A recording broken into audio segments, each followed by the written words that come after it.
પ્રભુ ઈસુના મૂલ્યવાન ગૌરવી નામમાં આજની ઈસ્ટરની પ્રેમી સલામ. જય મસીહ કી, પ્રેઝ ધ લોર્ડ, હાલેલુયા.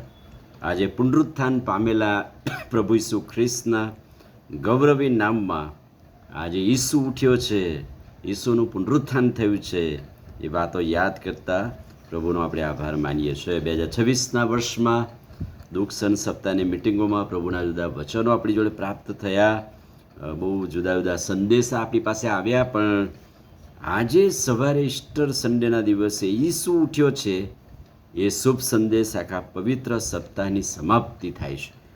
પણ પુનરુત્થાન પામેલા પ્રભુ ઈસુ ખ્રિસ્તને જાણવા માટે, એને પ્રગટ કરવા માટે ઈસુ ઉઠ્યા છે એ શુભ સંદેશ લોકો સુધી લઈ જવા માટે પ્રભુએ આપણને જવાબદારી આપી છે. પણ આ પુનરુત્થાનનો સંદેશો માથીની સુવાર્તા 28મો અધ્યાય 1થી 20 વચનોમાં પ્રગટ કરવામાં આવેલો છે. પહેલી વાત તો કબરે ગયેલી સ્ત્રીઓ માટે એક પ્રશ્ન હતો. માર્કની સુવાર્તા 16મો અધ્યાય ને 3 વચન કે આપણે વાસ્તે કબરના મોં આગળથી પથ્થર કોણ ગબડાવશે? મોટો પ્રશ્ન હતો કે આજે સવારે આ મોટો પથ્થર કોણ ગબડાવશે?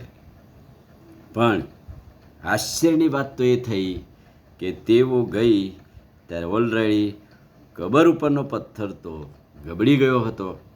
ત્યાર પછી મોટો ધરતીકંપ થયો હતો. માથીની સુવાર્તા 28મો અધ્યાય 2 વચન. પથ્થર એમને એમ ગબડી ના ગયો, મોટો પથ્થર, મોટો ધરતીકંપ. ઈસુ ઉઠ્યો છે એ સાબિત કરવા ધરતીકંપ થયો, પથ્થર ગબડી ગયો. અને 28મો અધ્યાય 2 વચન, મોટો દૂત, પ્રભુનો એક દૂત આકાશમાંથી ઉતર્યો અને આવીને કબરના પથ્થરને ગબડાવીને બેઠો. એટલે કે 3 મહાન મોટી વાત કદાચ પુનરુત્થાનના સંદેશાને રોકી રાખે.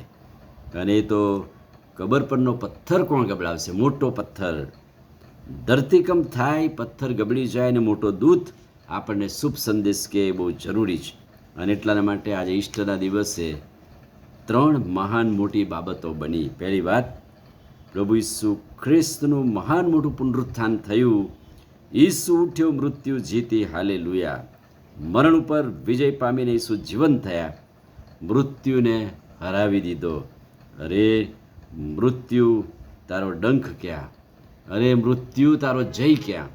ઈસુ ખ્રિસ્તનું મહાન મોટું પુનરુત્થાન એટલે કે મૃત્યુ પર ઈસુ જીવંત થયા. મહાન મોટું જુઠ્ઠાણું. 28મો અધ્યાય 11થી 15 વચન. આટલું મહાન મોટું પુનરુત્થાન થયા પછી ચોકીદારોમાંના કેટલાય કે જે થયું તે યાજકોને કહી સંભળાયું, પણ તેમણે તેમને પૈસા આપીને જુઠ્ઠાણું ગામમાં ફેલાવવા માટે આ પ્રમાણે કહ્યું કે અમે ઊંઘતા હતા ત્યારે તેના શિષ્યો આવીને શબને ચોરી ગયા. બહુ મોટું જુઠ્ઠાણું. પુનરુત્થાન પામેલા પ્રભુ ઈસુ ખ્રિસ્તનો સંદેશ જાય તો જોડે જોડે જુઠ્ઠાણું પણ જાય.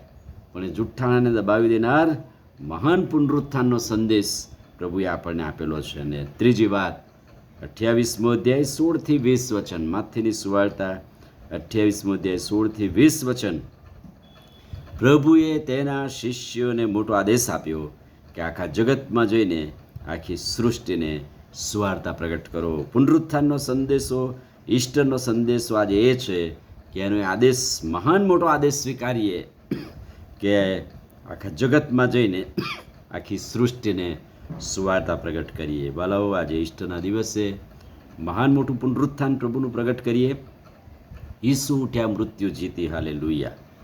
મહાન જુઠ્ઠાણું રોકીએ. ઈસુ ઉઠ્યા છે, ઈસુ નથી એવું સાબિત કરનારા જુઠ્ઠાણાને આપણે દબાઈ દઈએ.